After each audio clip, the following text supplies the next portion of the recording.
कहा जाता है श्रीमद् भागवत गीता सिर्फ एक धर्म के लिए नहीं है, बल्कि इसे धरती के हर इंसान को पढ़ना और समझना चाहिए ताकि वो अपनी जिंदगी में सुख, शांति और सफलता को प्राप्त कर सके। भगवत गीता में कुल 18 अध्याय हैं और इन 18 अध्यायों में कुल 700 श्लोक हैं, जो सभी के लिए पढ़ पाना थोड़ा मुश्किल है। इसलिए आज के इस बेहद ही खास वीडियो में हम भगवत गीता के 111 विचारों के बारे में बात करने वाले हैं, जिन्हें जानकर आप भगवत गीता का सही मतलब समझ पाएंगे। इसलिए इन विचारों को आप हर सुबह सुने। दोस्तों, अगर आप इस वीडियो का अधिक से अधिक लाभ पाना चाहते हैं तो कृपया कर इसे हेडफोन लगाकर शांति से सुने। तो चलिए जानते हैं श्रीमद् भागवत गीता के 111 पावरफुल विचारों को। श्री कृष्ण कहते हैं कि मनुष्य को परिणाम की चिंता किए बिना, लोभ लालच बिना एवं निस्वार्थ और निष्पक्ष होकर अपने कर्तव्यों का पालन करना चाहिए। जिस तरह प्रकाश की ज्योति अंधेरे में चमकती है, ठीक उसी प्रकार सत्य भी चमकता है। इसलिए मनुष्य को हमेशा सत्य की राह पर चलना चाहिए। जिस मनुष्य के अंदर ज्ञान की कमी और ईश्वर में श्रद्धा नहीं होती, वो मनुष्य जीवन में कभी भी आनंद और सफलता को प्राप्त नहीं कर पाता।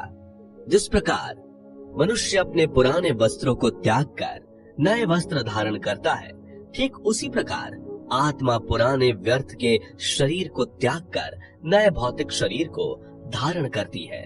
कौन क्या कर रहा है, कैसे कर रहा है और क्यों कर रहा है, इन सब से आप जितना दूर रहेंगे उतना ही आप खुश रहेंगे। समझदार व्यक्ति जब संबंध निभाना बंद कर देता है तो समझ लेना उसके आत्मसम्मान को कहीं न कहीं ठेस अवश्य पहुंची है। मोह उसी का करो जिस पर आपका अधिकार है। जिस पर आपका अधिकार ही नहीं, उसका मोह भी नहीं करना चाहिए। जो दूसरों की तकलीफों को समझते हैं, जिनमें दया है, दिल से अच्छे हैं, उन्हें दोबारा जन्म लेना नहीं पड़ता। प्रबुद्ध व्यक्ति के लिए गंदगी का ढेर, पत्थर और सोना सभी समान है। आपके कर्म ही आपकी पहचान है, वरना एक नाम के हजारों इंसान हैं। प्रेम सदैव माफी मांगना पसंद करता है और अहंकार सदैव माफी सुनना पसंद करता है। विषयों के बारे में सोचते रहने से मनुष्य को उनसे आसक्ति हो जाती है। इससे उनमें कामना यानी इच्छा पैदा होती है और कामनाओं में विघ्न आने से क्रोध की उत्पत्ति होती है। सदैव संदेह करने वाले व्यक्ति के लिए प्रसन्नता ना इस लोक में है, ना ही कहीं और। कर्म वह फसल है जिसे इंसान को हर हाल में काटना ही पड़ता है।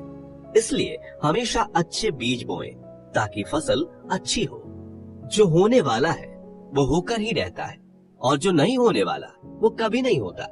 ऐसा निश्चय जिनकी बुद्धि में होता है, उन्हें चिंता कभी नहीं सताती। अच्छे कर्म करने के बावजूद भी लोग केवल आपकी बुराइयां ही याद रखेंगे। इसलिए लोग क्या कहते हैं इस पर ध्यान मत दो, तुम अपना कर्म करते रहो। जितना हो सके खामोश ही रहना अच्छा है, क्योंकि सबसे ज्यादा गुनाह इंसान से उसकी जुबान ही करवाती है।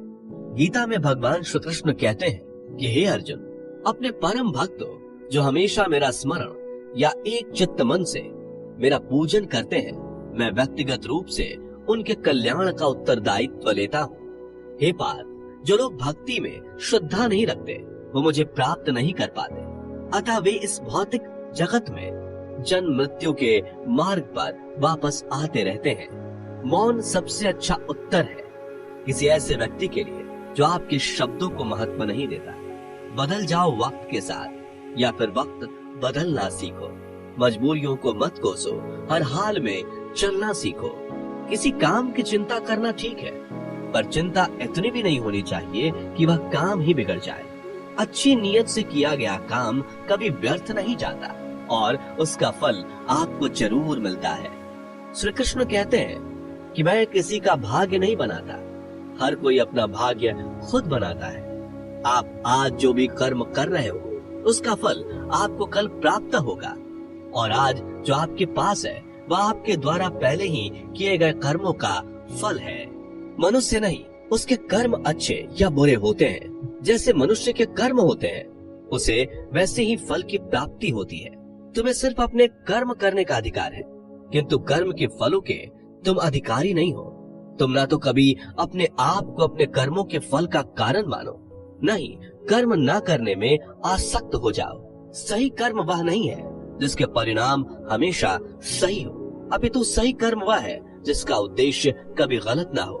संसार में कोई भी मनुष्य सर्वगुण संपन्न नहीं होता, इसलिए कुछ कमियों को नजरअंदाज करके रिश्ते बनाए रखिए। पूर्णता के साथ किसी और के जीवन की नकल करके जीने की तुलना में अपने आप को पहचान कर अपूर्ण रूप से जीना बेहतर है। जब भविष्य धुंधला पड़ने लग जाता है, तब आपको अपने वर्तमान में ध्यान केंद्रित करने की आवश्यकता है। कोशिश कर, हल निकलेगा, आज नहीं तो कल निकलेगा। अर्जुन के तीर सा सद मरुस्थल से भी चल निकलेगा। जीवन की सबसे बड़ी गलती वही होती है जिस गलती से हम कुछ सीख नहीं पाते।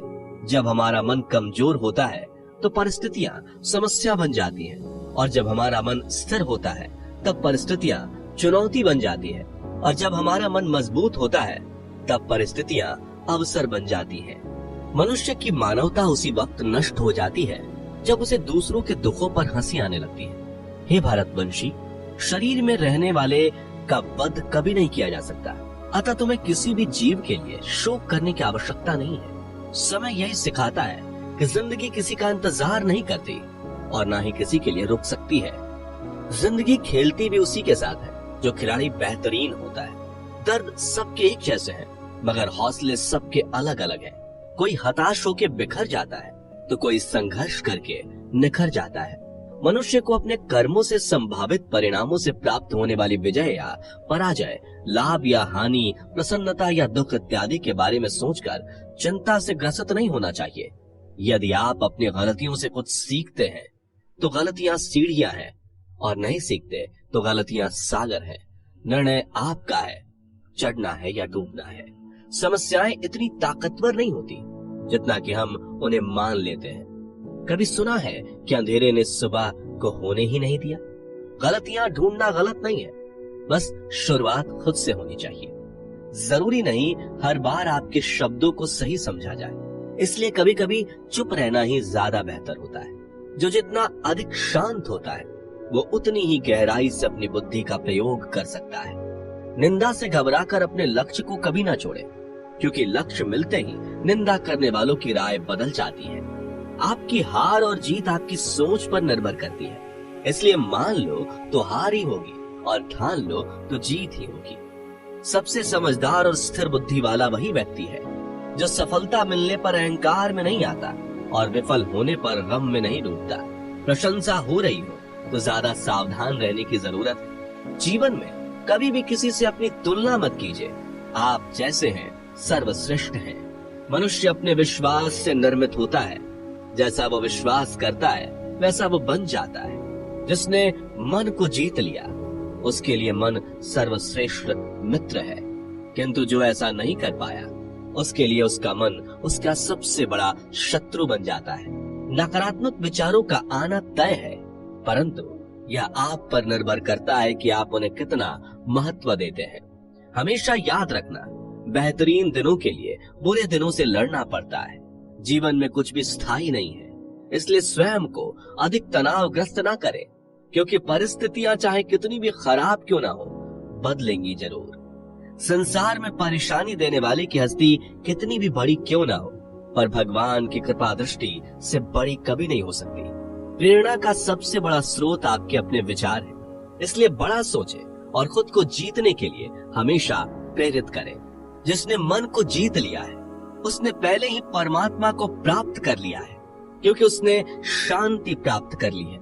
ऐसे मनुष्य के लिए सुख दुख, सर्दी गर्मी और मान अपमान एक जैसे होते हैं। मुश्किलें केवल बेहतरीन लोगों के हिस्से में ही आती हैं, क्योंकि वही लोग उसे बेहतरीन तरीके से अंजाम देने की काबिलियत रखते हैं। कोई कुछ भी कहे, बस अपने आप को शांत रखो, क्योंकि सूरज कितना भी तेज क्यों ना हो, समुद्र सूखता नहीं है।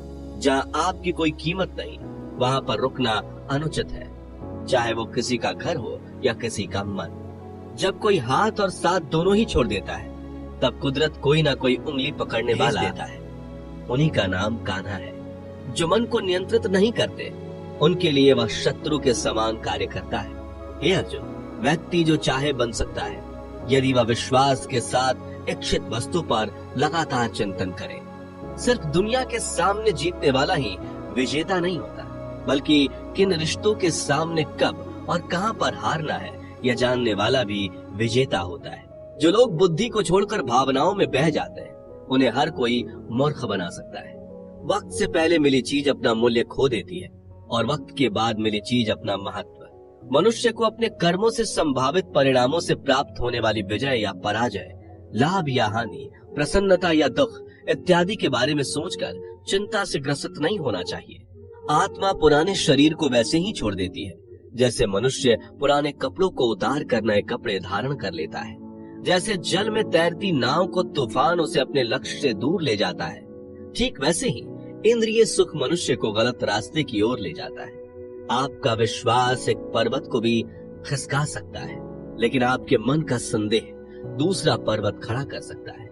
हमारा खुद पर विश्वास होना बहुत ही जरूरी है, क्योंकि हम अपने रास्ते पर खुद चलते हैं। वक्त कभी भी एक जैसा नहीं रहता। उन्हें भी रोना पड़ता है जो बेवजह दूसरों को रुलाते हैं। अपनी इच्छा शक्ति के माध्यम से अपने आप को नई आकृति प्रदान करें। कभी भी स्वयं को अपनी आत्म इच्छा से अपमानित न करें। इच्छा एकमात्र स्वयं का मित्र होता है और इच्छा ही एकमात्र स्वयं का शत्रु भी। अपनी पीड़ा के लिए संसार को दोष मत दीजिए। अपने मन को समझाओ। तुम्हारे मन का परिवर्तन ही तुम्हारे दुखों का अंत है।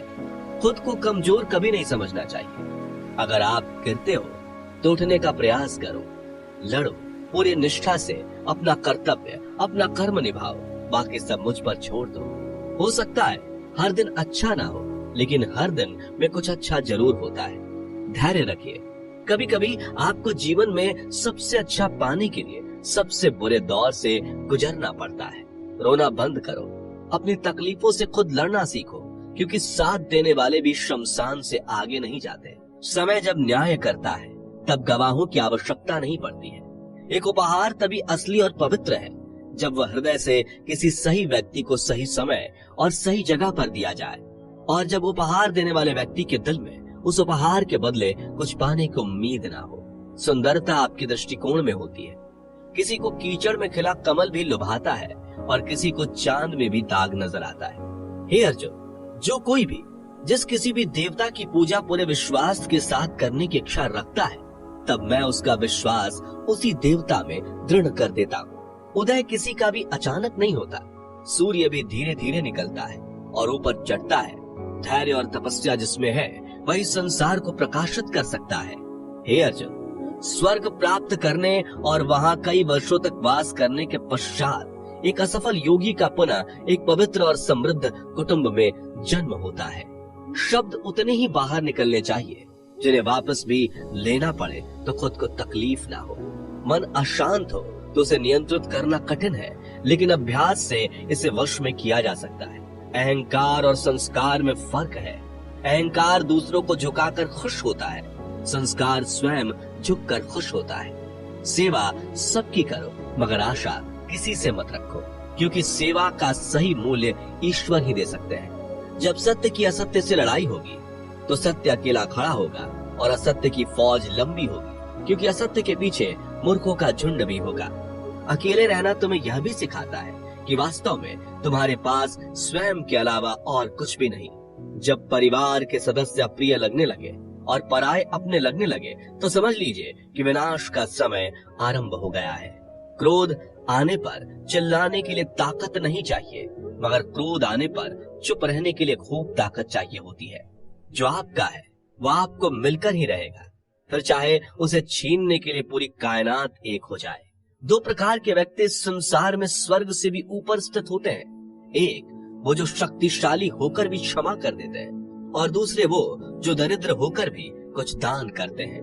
प्रेम शरीर या सुंदरता को देखकर नहीं होता, प्रेम हृदय से होता है। जहाँ दो हृदय मिल जाए वहीं प्रेम जन्म लेता है। किसी भी व्यक्ति को अच्छे से जाने बिना दूसरे की बातें सुनकर उसके प्रति कोई धारणा बना लेना मूर्खता है। अगर साफ नियत से मांगा जाए तो ईश्वर नसीब से बढ़कर देता है। जो हुआ वो अच्छा हुआ, जो हो रहा है वो अच्छा हो रहा है, जो होगा वो भी अच्छा ही होगा। मेरा, तेरा, छोटा, बड़ा, अपना, पराया मन से मिटा दो, फिर सब तुम्हारा है और तुम सबके हो। जब भी विनाश होने का प्रारंभ होता है, शुरुआत वाणी के संयम खोने से होती है। जीवन में सब कुछ खत्म होने जैसा कुछ भी नहीं होता। हमेशा एक नई शुरुआत हमारा इंतजार कर रही होती है। जीवन में यदि खुश रहना है तो अधिक ध्यान उस चीज पर दें जो आपके पास है, उस चीज पर नहीं जो दूसरों के पास है। उस दिन हमारी सारी परेशानियां खत्म हो जाएंगी, जिस दिन हमें यकीन हो जाएगा कि हमारा सारा काम ईश्वर की मर्जी से होता है। विपत्ति में धैर्य, वैभव में दया और संकट में सहनशीलता ही श्रेष्ठ व्यक्तियों का लक्षण है। जो व्यक्ति स्पष्ट और सीधी बात करता है, उसकी वाणी कठोर जरूर होती है, लेकिन वह कभी किसी के साथ छल नहीं करता। जो अच्छा लगे उसे ग्रहण करो, जो बुरा लगे उसका त्याग, फिर चाहे वह विचार हो, कर्म हो या मनुष्य। बुराई बड़ी हो या छोटी हमेशा विनाश का कारण बनती है, क्योंकि नाव में छेद छोटा हो या बड़ा, नाव को ही डुबो देता है। अपने परम भक्त जो हमेशा मेरा स्मरण या एक चित्त मन से मेरा पूजन करते हैं, मैं व्यक्तिगत रूप से उनके कल्याण का उत्तरदायित्व लेता हूँ। जो दान बिना सत्कार के कुपात्र को दिया जाता है, वह तमस दान कहलाता है। परिवार और समाज दोनों ही बर्बाद होने लगते हैं जब समझदार मौन और नासमझ बोलने लगते हैं। आप वापस नहीं जा सकते और शुरुआत को नहीं बदल सकते, लेकिन आप जहाँ हैं वहीं से शुरू कर सकते हैं और अंत को अवश्य बदल सकते हैं। जब उम्मीदें टूटने लगे, कोई रास्ता दिखाई ना दे, तो एक बार